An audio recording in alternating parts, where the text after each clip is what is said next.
কিছুক্ষণ আগেই দরদ সিনেমার এক প্রেম এবং জিন্দিগি তুসে গানটি মুক্তি পেয়েছে। গানটি দারুণ গেয়েছেন ইমরান মাহমুদুল।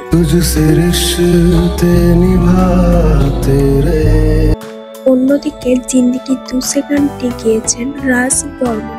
দারুণ গেয়েছেন গান দুইটি ট্রি সিরিজে মুক্তি পেয়েছে।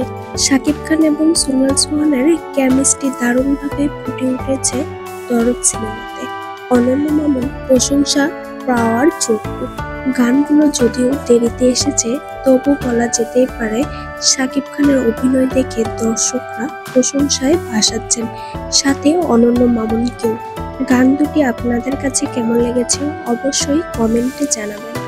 বিনোদন জগতের আপডেট পেতে আমাদের পাশেই থাকুন। সাবস্ক্রাইব করে নতুন হলে অবশ্যই লাইক করতে ভুলবেন না।